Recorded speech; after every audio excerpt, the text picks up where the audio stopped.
When I see that, wonderful. So it's with delight that I want to present Markey Read. Markey Read has a really innovative approach to project and team leadership. And I think anyone who enjoys the cognitive processes will really enjoy this model. She shared it with our APTI type luminaries and it got rave reviews. And that's why one of the reasons I thought it would work really well in this session. So with no more ado, let me pass you over to Markey, and thank you very much for investing your time, Markey. All right, thank you all so much. It's really lovely, and it's wonderful to be able to make this conference into something, a new experience for all of us. So this was obviously going to be something that was much more interactive if we were all together in person. So I've adapted a few things, and we only have an hour. So I'm Markey Read, coming to you from Vermont in the U.S., where winter still or spring is trying to overcome winter, but not doing a great job yet. And so what we're up to today is we're going to be, I should probably share my screen. There yes, you go. please. Yeah, please. Okay. It's just coming, and then it just needs to go into presentation. There you go. Mode. That's Okay, it. Perfect. So, so what we're talking about is dynamic problem solving, and I was playing with this actually about a year ago, and I would say that Susan Nash and Sue Blair actually helped me with some of the questions and refining some of it. So I'm grateful for that feedback, and I've been using it with some clients and refining it further.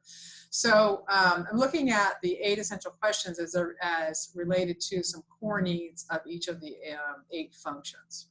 So what we're going to look at is the core needs or 8 essential questions of each of the 8 functions, how the core needs as expressed through the heroic and good parent types compete for attention in meetings. And this is particularly an area that I'm fascinated with, is dynamics in meetings and how we different people compete for attention and time without realizing that they're trying to get their needs met. And then there's the ever-present needs of the efficient structure types that really is always there no matter what type of the organization it is, no matter what kind of work they do. And we'll talk about much more. Let's get into it. So the 8 essential questions, and for those of you who do have the handout, there is some information about that. So what I'm looking at here is what's happening now. How did we get here? What are some possibilities? What are the future implications? What are the important questions to ask? How will this enhance the group dynamics? And does it resonate with core values? And finally, what's the plan and how will it work? And these all relate to various type preferences. And this is actually in the handout that I gave you, so I wanted you to have this as a resource. And what I really came to is that there's a lot of activity in meetings where people ignore each other's questions, dismiss that something is important. There's always a couple of voices that don't get heard. And depending on who's leading the group, how it gets started, how do we start to even begin a conversation of problem solving? And this really comes out of the idea that when any organization, whether it's 2 people or 25 or 500, most of what we do all day is we address situations that arise and we need to resolve them, and then we need to make decisions and move on with those. And the idea here is that in typical team meetings, all these different needs are trying to get heard, and you see that there are sustaining types, introverted sensing, are wondering how did we get here in the first place, and then our introverted intuitive type might come in here and say, what are the future implications? And mind you, we haven't even decided what actually the question is. And then our inspirers come in with lots of good ideas and some balloons thrown up. Our efficient structure types or expert at thinking are trying to figure out what is the plan anyway. There's some more ideas coming up. The empathetic harmony types come in and say, can't we all just get along? Because what they might hear in a group that's having this kind of discussion is disharmony and people not really being kind to each other. And then our introverted feeling type is wanting to know, are we in violation of any of our core values, and particularly my own core values? And I'm going to be quiet here until something comes up that I need to talk about. Our responsive type comes in and wants to know what's happening right now. Very typical, by the way, of responsive types is they come into meetings supposedly on time, but what they do is they sort of pop into the room, say, hey, I'm here, be right back, I'm getting coffee, getting tea, and they'll come back because they know the meeting's not going to get really started until a while in. And then we have a lot more ideas coming up from our extroverted intuitive types. And then our precise systems or introverted thinking types are coming in saying, what are lots of important questions? Now, these are random. These aren't in any particular order. This is just random. And then, of course, our inspirers are going to always have more ideas for us. It's really never ending for them. But all of these different needs are needing to be addressed in a meeting. And if you are, an ENTP leading a meeting, then you're going to probably start with all kinds of possibilities. And meanwhile, if you have an ISFJ in the room, they want to know, well, we should talk about how we actually got here before we look at possibilities.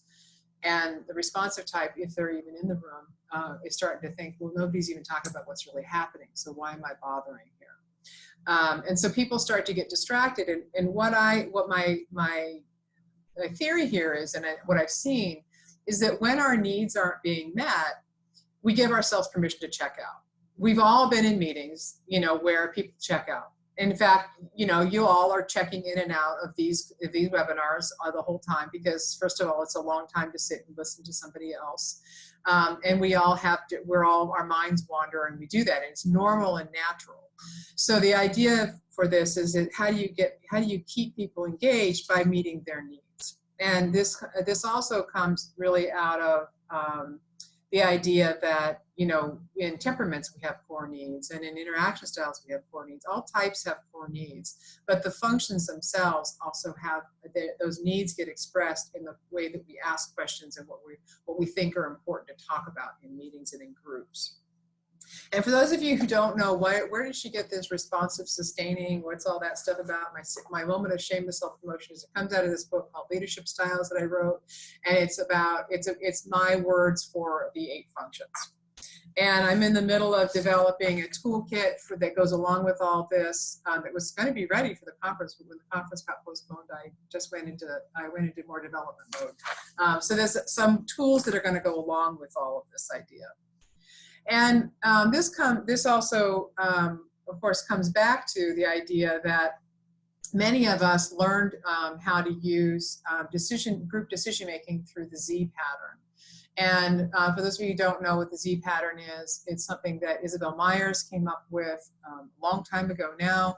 And what she said was that we have sensing, intuition, thinking, and feeling, and the structure of this is set up in the assumptions of the dichotomies always being set up in a particular way, that the extroversion, sensing, thinking, and judging always be on one side, and the introversion, intuition, feeling, and perceiving always be on the other side, which is why it's set up exactly this way.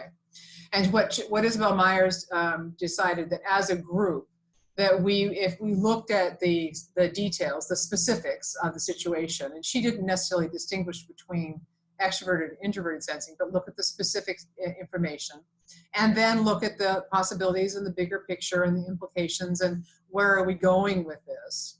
Then go down to looking at what's the logic in this situation and how do we create a plan out of that, and finally checking in with how's everybody doing with that, how's the group doing, how are the individuals doing.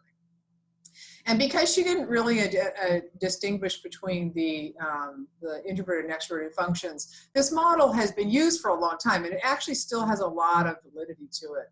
But it's sort of simplified in many ways, as many of us have gone into the 8 functions and some of the nuance of it. it falls a little flat because it doesn't get into some of the more complexities of the introvert and extrovert functions, in my experience. And so basically what's happening here is people need to gather important information, and then they need to make informed decisions. And you all know that based on your own type preferences, your type dynamics, that you might actually have a dominant that is a decision-making function and an auxiliary that's an information gathering function, or vice versa. And that part isn't as important to me, is that we gather information and we make informed decisions. And depending on your type, what's considered important information will be different. And making an informed decision will be different. And that's really where our type nuances come in, and that's sort of the fun of type. And what I'd like to know is how many of you are using the Z pattern or something else? And this is where the poll comes in, Susan. I can't hear you.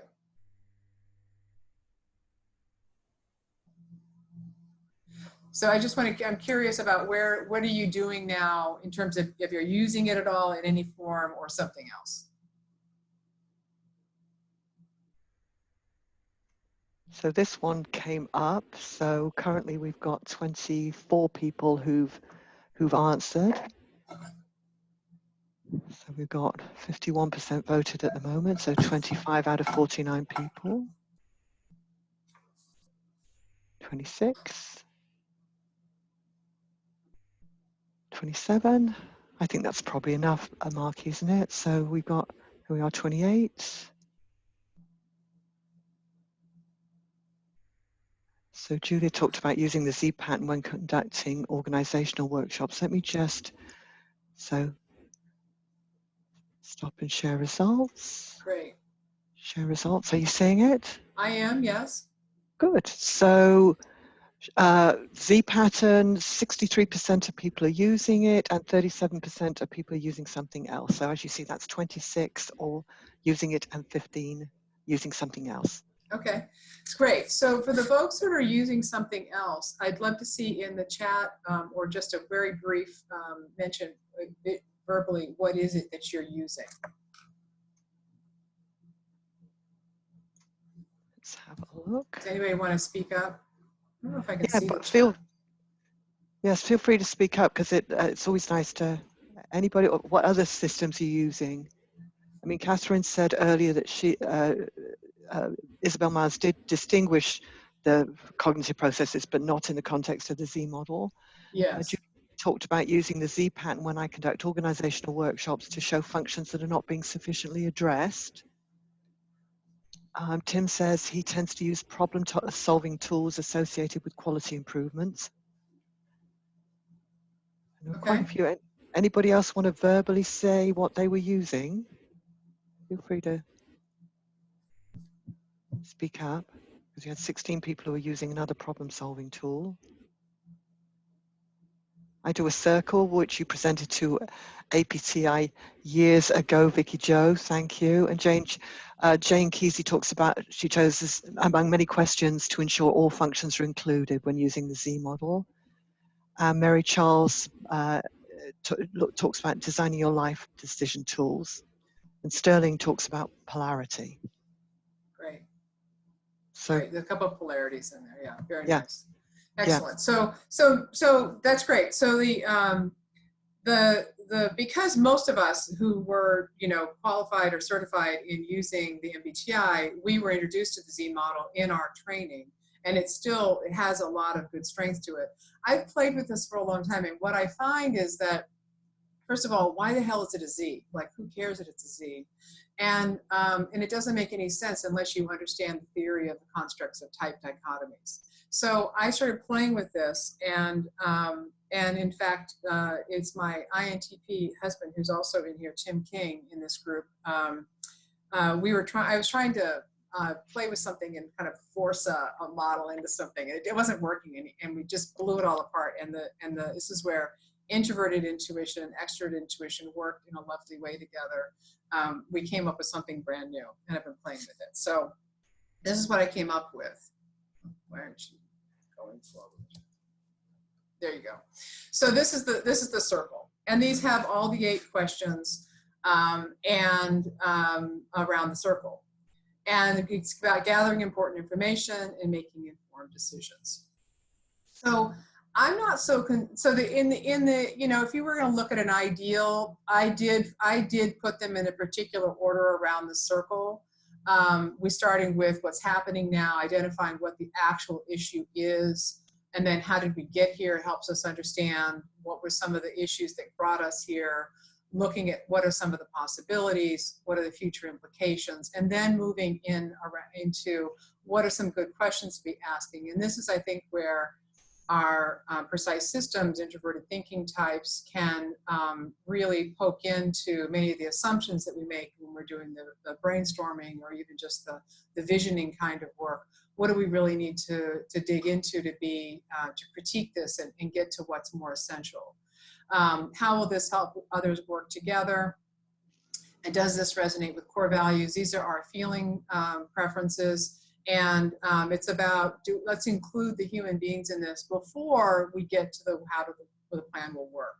And I put efficient structure last simply because it's already so present in our culture. It's pervasive everywhere. In any kind of organization, we're all trained and conditioned to put a plan into action of some kind.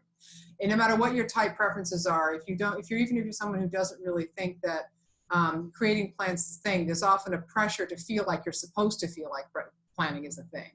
And so there's a drive for creating plans, but when we haven't done some of this other good investigation, once the plan is made, people don't tend to debate it and question and really dive deeper into it. They start to want to implement it. So this is where the assumption around the corporate culture, even large governments, any institution sort of has this extroverted thinking model in it because it's part of just who we are. I put this last intentionally because I want people to really look at these other questions. But really what I think is important about this is it doesn't matter actually which question you start with. That you ask the questions is more important to me. And as I've been using this particular model with groups, what I've been finding is that it takes a trained facilitator to understand when the group is off course with the question. Because, for example, I'm an ENFJ, and I might think that I'm addressing the question, how do we get there? But introverted sensing is really not a strong suit for me. And I will spend about a half a second there before I go into what are the future implications, because that's my favorite. That's where I want to hang out. That's really where I want to be. And so I can understand theoretically, and because I'm trained in type, I can usually identify when people are not in there. But for myself, when I'm personally in it, it's harder for me to recognize when I've moved out of it. And same with somebody who has maybe a dominant extroverted intuition. Their drive to see possibilities is so strong that they may not really ever get to what's happening right now. They're using the moment now to bounce off and to create ideas. So they touched now, and they very quickly move into what's next, before they really can settle into what is actually happening right now. And many of us believe strongly, and would even argue very strongly, that we answer all these questions. But I would say that we spend a very little amount of time on it. And I don't have a slide for this, but some of you might remember Bob, I'm forgetting his last name, function archetype Bob. What's his last name? McAlpine. Yes, thank you. Thank you very much. Bob McAlpine created a clock where he talked about the dominant, auxiliary, tertiary, and fourth function, the amount of time you would spend in a minute or an hour on that. And I've always found that visual to be really helpful because for any of us, the dominant is going to be the place we want to spend most of our time because it is our heroic function. It is the place where we feel the most expressed and happy. we'll give a little more time to our auxiliary or good parent functions, again, because it helps our heroic work, so it helps so much work with that. It complements the information gathering and decision-making processes. If you have a couple of people in your group that you're working with that are not only the leaders of the group, they're the owner of the organization, or they're the team leader or the department leader, who are really very dominant in their style, most of the rest of the group has learned to not speak up. And who do you think, I'm curious, I'd like to see some comments, who do you think are the functions or the questions that get heard the least in any group? You can just speak up, take yourself off mute and speak up. Either of the feeling types, but particularly introverted feeling. Yeah. Yeah, values. I agree. Because I think the introverted thinking types will make their voice heard if they find a slot. We will. Yeah. Because it's logical and it matters. Right. You're right, Chris. So the logic helps them sort of gives a space to speak up. Any others that you think? Introverted intuition. Why? I wish I knew. I think you're right. I think Yeah. it's partly because our culture doesn't really understand introverted intuition. And I'm speaking very broadly about culture, and I'm speaking sort of European, US, North American culture, particularly doesn't fully understand or appreciate introverted intuition. And it's very mysterious. It's kind of inchoate in itself. It doesn't really have a form. It's not easy to sort of tie it down and say this is it. Yeah. Introverted intuition, is it? It's global. It's always going outwards. It's always bigger. So it's quite hard to define what it is you're actually contributing. He says, as a dominant introverted intuitive.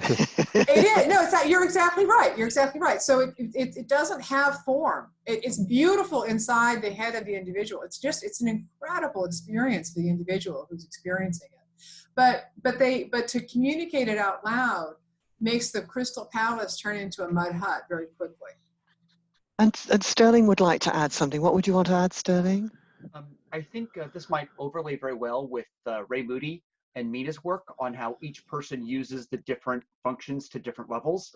I know that she presented it, I think it was 2 years ago at BAPT, and then also in Salt Lake City they presented there. So there's been some great data on how that people use them, but to different amounts, and it aligns very well with type. But that if you think about the way that the amount that you use type as to which questions you're likely to spend time on, I think that overlay might be a great perspective on how different types will look at different questions.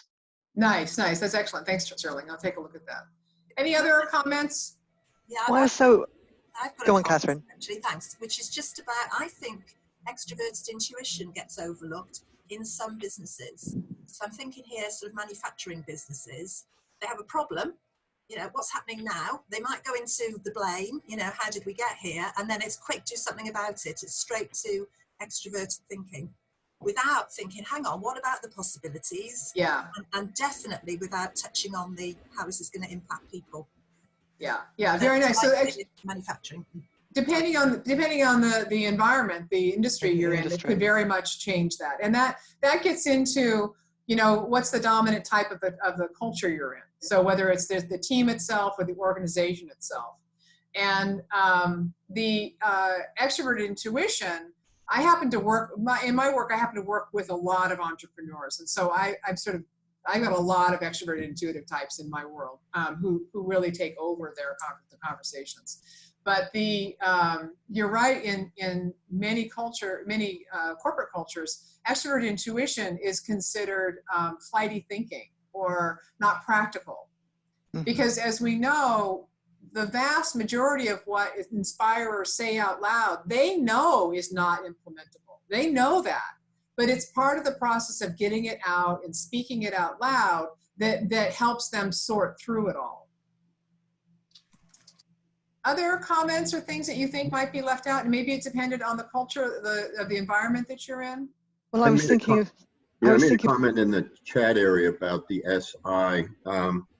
I think we so often we have a hard time talking about the past because that someone said blame comes up, or we can't talk about it as a way of learning. We tend to talk about it as a way of explaining, or a reason why we are where we are, and usually that comes with some pointing of fingers. So I don't think we do a good job of that, and as a result, decisions get made based on we're doing it right now with the whole pandemic thing. So Yeah. I think SI is a big issue. And so when a sustainer speaks up, what are some of the comments you hear in the room? Talking to me? Yeah, you. You talking to me? This is my husband, everybody. I'll talk to you after this. No. Well, I think when they try, it depends. Depends on who's in the meeting, because management tends to have more intuition than sensing preferences, and frontline is very sensing and wants to kind of say what they're struggling with, and we're hearing it. We're hearing people in the healthcare system saying we're struggling, then we're hearing the leaders go, everything's okay. It's classical. I mean, I don't hearing it every day on the news right now. So Yeah, so oftentimes it sounds like blame from introverted sensing. It sounds like you're trying to you're just trying to recount historical data that doesn't seem to be relevant right now, particularly if it's a group that's dominated by intuitive types. And it sounds like somebody's just reminiscing. And really what's happening is, for introverted sensing, is they want us to understand there was a path we took that got us here. There was a path that occurred in history that got us here. If we understand that, we may be able to actually take a different path. We may be able to chart a different path. Susan, did you want to say something? It was more about the introverted sensing piece. I thought it just depends. If you're in a high-tech, forward-thinking company, I could imagine that being dismissed. And Jane Kesey also added the realm of identifying the problem gets overlooked as well. For example, we jump right to delivering distance learning now that schools are temporarily closed, expecting all content to continue as if schools were open. No thinking about what is best delivered when students will be learning in different environments with different support. Yeah. Yeah. Yeah. Yeah, we really aren't looking at what the actual issue is right now. And right, we're in an incredible example of people not really using these questions well. Yes, Great. We laid out the whole coronavirus just for you, Markey. That's right. That's right. It's perfect. It's perfect. So you can see where, and in fact, I would say that in some nonprofit organizations where, it might have been founded by a passionate INFP who's got a huge social mission, may not really get to the efficient structure, extroverted thinking of what in the hell is the plan. Many nonprofits who are started by an individual with their passion, they get the founder syndrome where they sort of dominate the organization by continually opening up and trying to get the consensus, and this is not a necessarily the positive expression of an INFP. It's the person who tries to do so many things and keep their fingers in so many different pots, because they're trying to control the overall core values as opposed to moving forward into action. And the larger a nonprofit gets, the more likely they're going to attract a couple of efficient structures. But if there isn't a place at the table for them to be heard, they'll leave. They'll just say, this is a waste of my time. And in fact, that's another form of checking out, right? We leave organizations, we leave departments, we change degrees, we change relationships. These are all ways that we choose to simply check out because what our needs are not being met.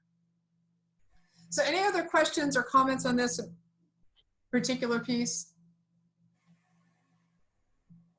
I think, Catherine, deciding how to decide questions like what role each person will play, how will we deal with dissenting views, who has responsibility for the final decision. There's a whole structure called RASCI around that, which can be quite helpful on top of this, I think. Right, and that gets into some other tools around how you are coming to the final decision. There's lots of different tools that we can use in groups around, you just do a majority vote, you can do consensus, there's a whole range in between there.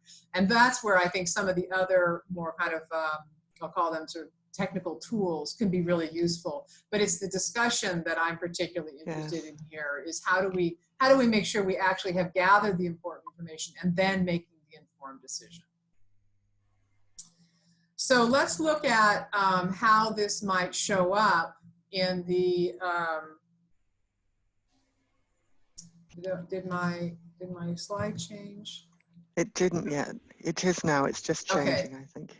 Did it? Okay, I think it's changed now. So I'm going to just show you how you might look at this visually with 4 different types. And okay.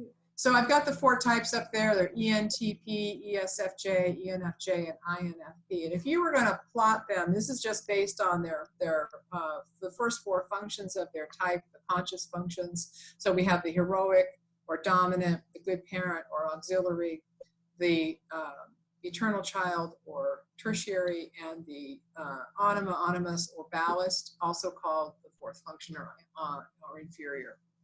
And so if you were going to take those 4 and look at how do they show up, we have ENTP is going to start up here in with our extroverted intuition, and then quickly go to precise systems and wanting to know what are the important questions to be asking. And then we have, they might, if they're having a good day, they might go to the how does this help everybody work together. But pretty much if we're in a fast-moving, fast-paced environment, they may not get there. And lastly, they might get to how did we get here. But again, that's going to be on a pretty good day, and when there's some pacing to the conversation. I happen to work with quite a few ENTPs who are business owners, and they hardly ever want to look at how did we get here. They just really want to look at what's next, what's next, what's next. And they don't tend to hire a lot of sustaining types into their leadership group either. But if we look at ESFJ, we can see that they are the exact opposite. They go in the exact opposite order. And so the what's important to an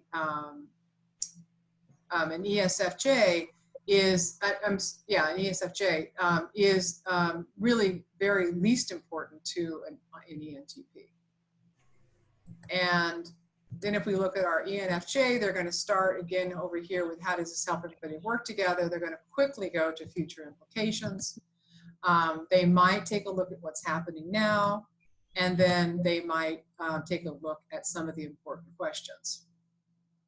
And if they're not in a particularly good mood, the ENFJ might get annoyed by all those important questions and think that that person's just sort of nitpicking and trying to create conflict, or stirring up trouble, and why do they have to keep asking those damn questions? Not speaking from any personal experience or anything like that. And then we have our lovely INFP, who quietly sits there and hopes that someone will let them get a word in edgewise. They're trying to figure out, how does this resonate with our core values, and then want to go to some possibilities. But really the piece around the core values, here's the thing about introverted feeling I think that's important, particularly when it's in its dominant, is that if the group really overrides this over and over and over again, they will simply check out. They might physically be there in sitting in the chair, but you can tell they're really not engaged because they've been dismissed so many times. And I'm working with a group now where an INFP who is part of the leadership team was hired in specifically for who she is and her reputation and her good work with other organizations. And she happens to be the only female in the group of males who are all pretty strong characters. And I was with a group of them. I was using this model with them, and I saw her just disappearing more and more and more and more in the conversation. And she and I are personal friends outside of this work relationship. So I did check in with her, and she said, yeah, she's kind of close to retirement, and she wants to get out of there because she realizes she's not, all the good things that she brought, that she was able to put forth to the owner, are being ignored now, and she just doesn't feel like it's worth her time. And then we have our, then they might, our INFP might take a look at how did we get here, and finally look at the structure. What's fascinating for me about INFPs when they're in a strong position is they actually do really amazing implementation plans, like scary amazing implementation plans. But it's because they've got all these other needs met.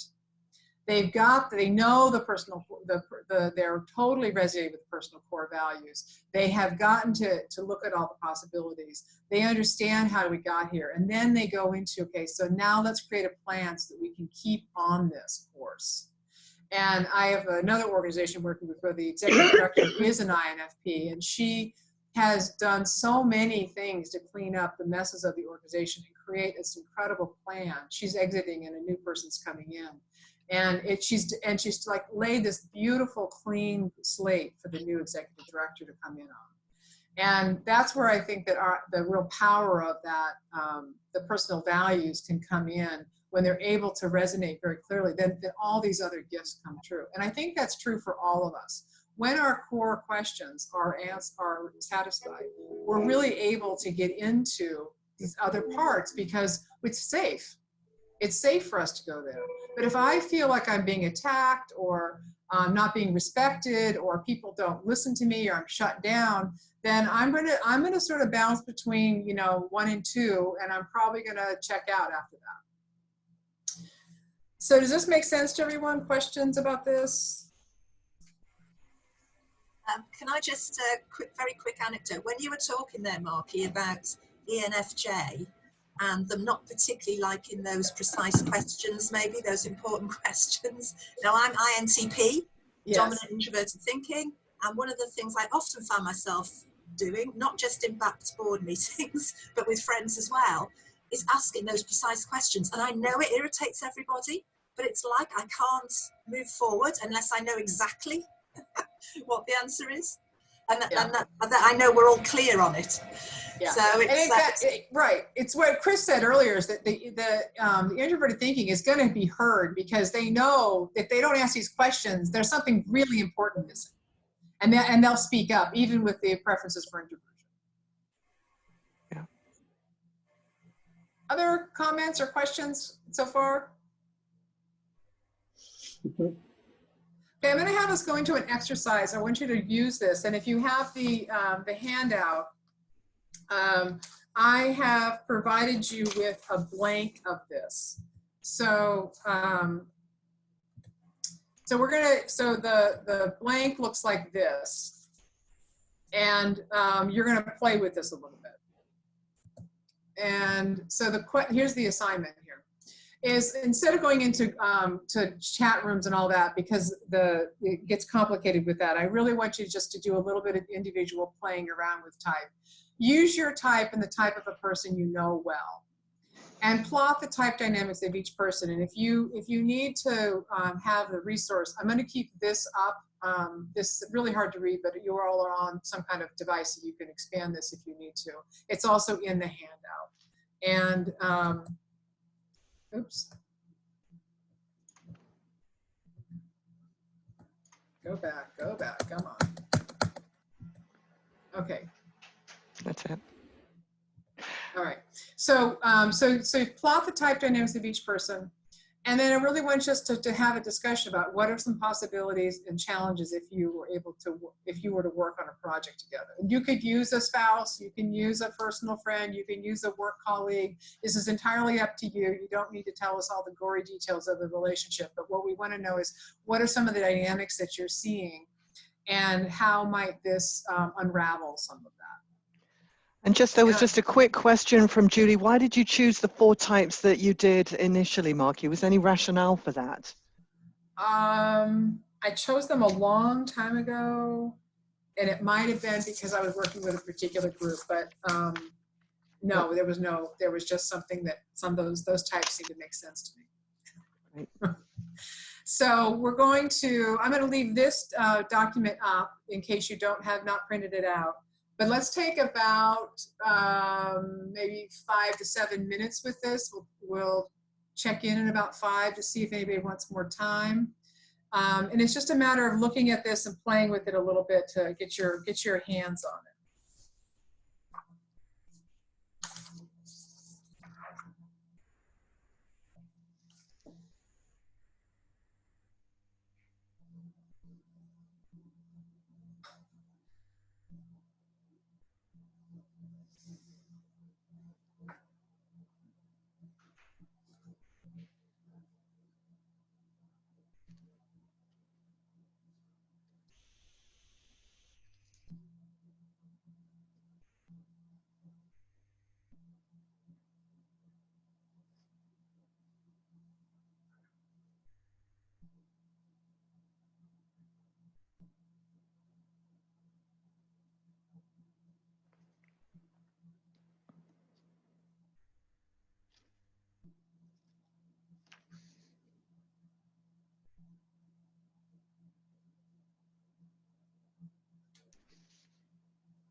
You do, you put your hand up or shout out.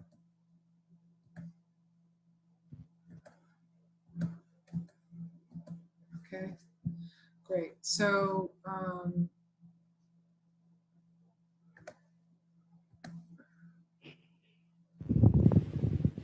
right, so my computer is not cooperating with me right now. Why aren't you letting me get out of this?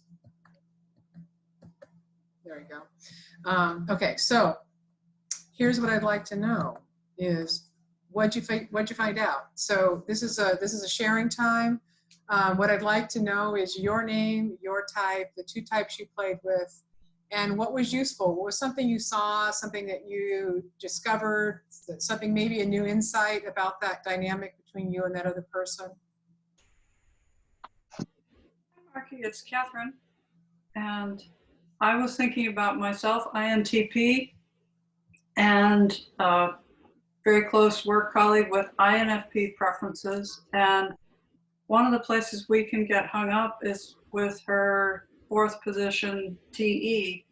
She can push toward implementation and getting going before my introverted thinking feels like we've really sorted out what exactly the question is that we have to decide on. Nicely done. Yeah. Right. So that's a great example of that, the dynamic between those two functions in the introverted extroverted expression, except they're in really different places of priority for the individual. So very nice. Yeah. Did it give you some insight about how you might be able to interact with that person better? I think going back to the dominant function of the introverted feeling and making sure that, you know, addressing the the values and sort of the universal nature of wanting to have the best product, because we really connect on wanting it to be the best possible thing.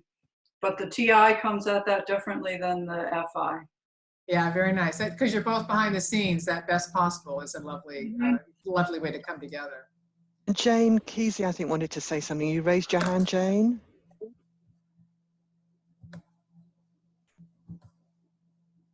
Yes, you know, I chose to look at ENFP versus my INFJ because one of my co-authors and close colleagues have been ENFPs over the year. And what I noticed is we actually go through all 8 functions in order, but in the opposite attitudes. So, you know, just for example, I'm using introverted intuition while Anne's using extroverted intuition in her first slot. And so we could confuse each other by using the intuitive preference differently, and yet we're both at that same place in exploration as we're working together. But we cover everything over the course of working together.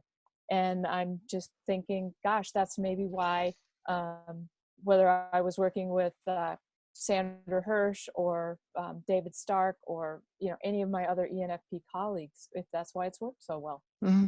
Yeah, it's the really great thing about this is that fundamentally there's trust there first.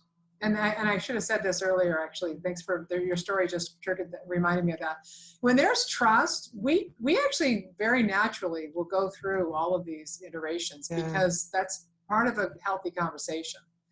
And so first of all, you trust these people greatly.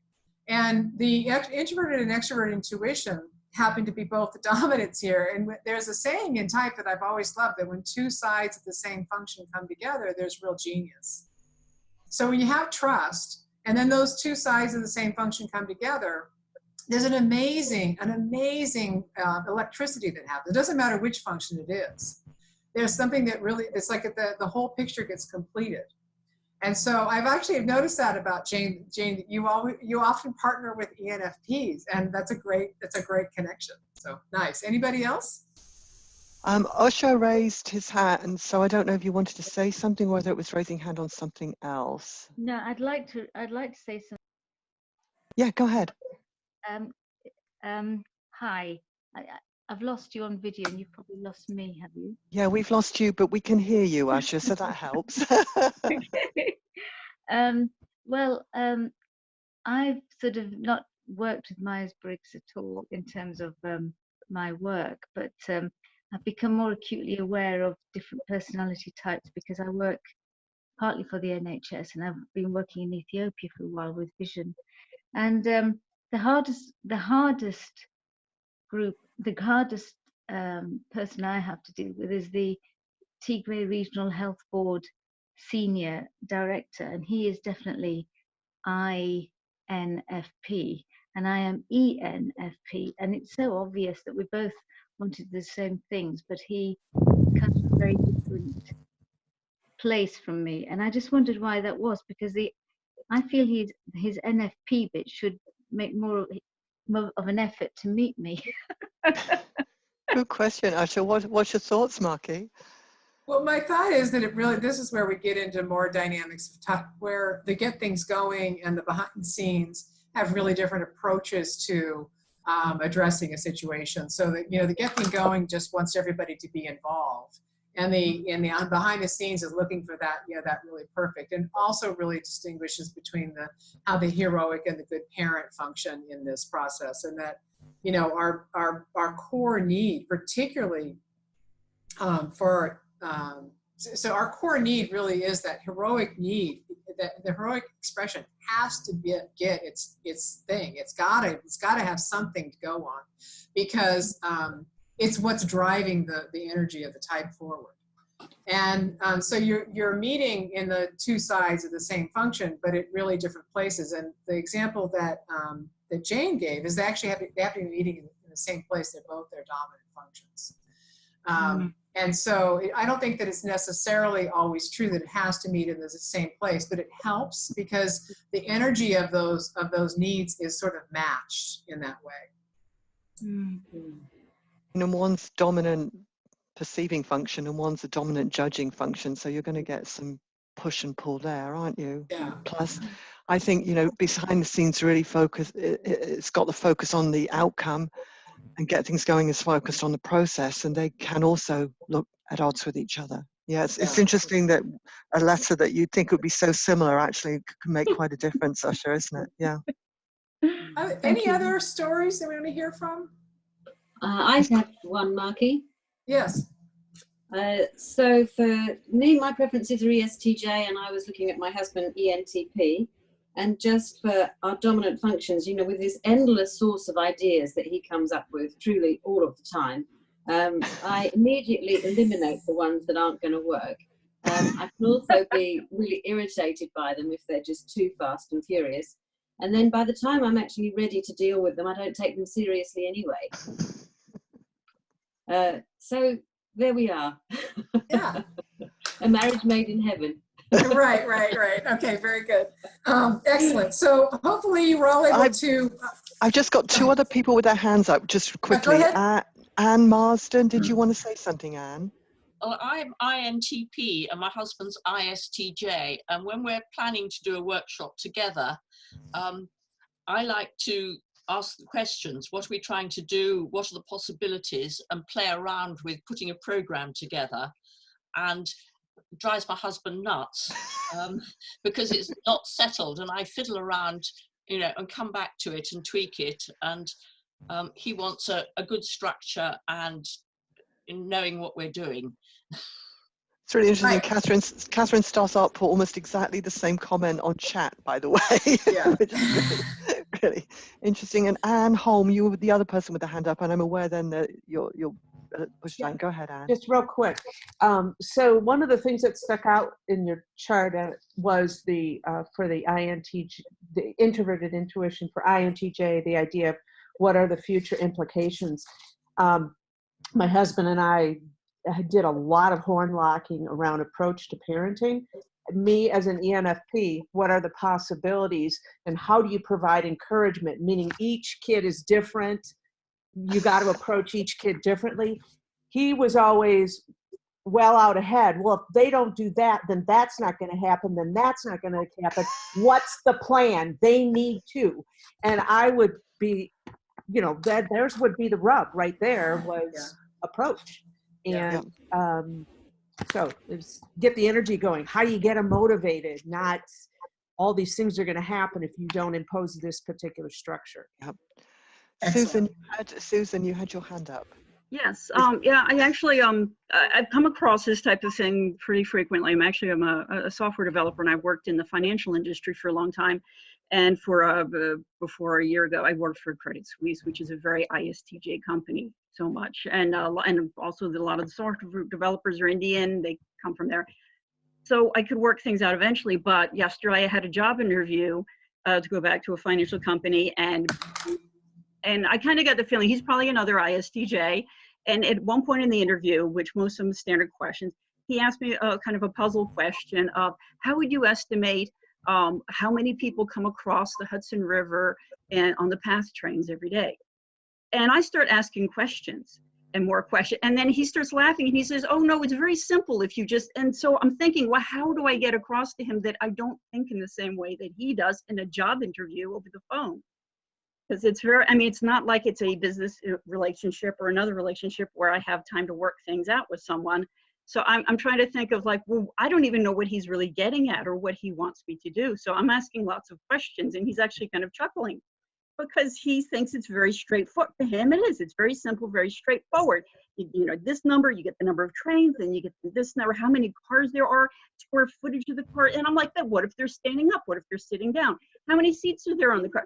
So, you know, and I'm also likely to have more interviews with, you know, maybe going to things like places like that in the next few weeks. How do I deal with something like that where it's a very short-term relationship with someone who has a very different style? Well, I think it's about setting up some ground rules, you know, around how the conversation, it depends on who's leading the conversation. So this gets into establishing trust and establishing some agreements about how we're moving forward. If the other person has what I'll call the power in the conversation, then the person with type tends to do a lot more flexing. and may decide eventually this isn't a fit for in terms of an organization or a helpful situation. But if it's something where you have some of the power in that conversation, you may be able to have a conversation about the agreements and the ground rules of how you proceed, so that there isn't a debate about how you're doing it. It's what's the content and where you're going with it. Yeah, it basically turns out to, when I have interviews like this, if I get lucky and end up with someone who's maybe an INTJ, then they get me better and it works much better. Right. Yeah, it's just kind of a lucky thing. Though I do think they are going to call me back. But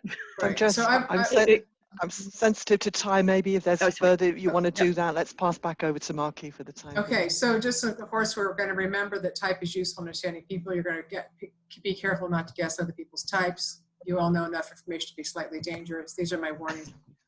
Apply yourself to your knowledge to yourself, your leadership, and your organization. And actually, as we saw in the previous session, you very much don't want to be guessing people's types. You can use this model without knowing people's types if you are a skilled facilitator to get people through these questions. But knowing people's types helps a lot more. And part of the toolkit actually is I have some cards that come together with this, where people would take the cards that are their heroic and their good parent and use those as a resource. So everyone's an individual. So remember to be the superhero you are, and remember that being heroic can be exhausting. This is Superman and Batman having a beer. And Batman says, it's exhausting. You take down one arch enemy and another one pops right up. And Superman says, I hear ya. If it's not kryptonite, it's krypt tomorrow. So those are my corny jokes. I love superhero jokes. So what I'd love to hear is, and this is in the comments, I know we're at time, or a couple of quick comments. What are some things that were useful for you? Just maybe 4 or 5 people you want to shout out what was useful to you, and we'll wrap up from there. Well, I've already had some comments from Jerry. Big improvement over the Z model. It always felt like it was the wrong place for the Z. Catherine talked about, I like the 8-function model because it shows how even when you have 2 letters to send, their expression and focus can be completely different. So there were a couple of comments there on chat. Yeah, this is Tim. It reminds me, sometimes we forget that decision making is a process and we're stuck on step one. And if we can be patient and just learn as we go through stages of decision making, and then holistically see what we do. I'm looking at myself because I probably would do better at sometimes between the interactions between my wife and I on making decisions like around kitchen projects, right? So I'll say no more. We're in the middle of major renovations, yes. All right, I know we're at time and I know we need a break because Susan's dynamic session is coming up. So thank you all so much. I appreciate all your good questions and examples and interaction. It's really been lovely. And I will see you all in the next session. Be well and stay safe. Thanks, Markey. Well, thank you very much, Markey, for investing your time. I think this is a superb model, and I think it presents a really interesting perspective on work relationships and also one-on-one relationships and what the hooks might be.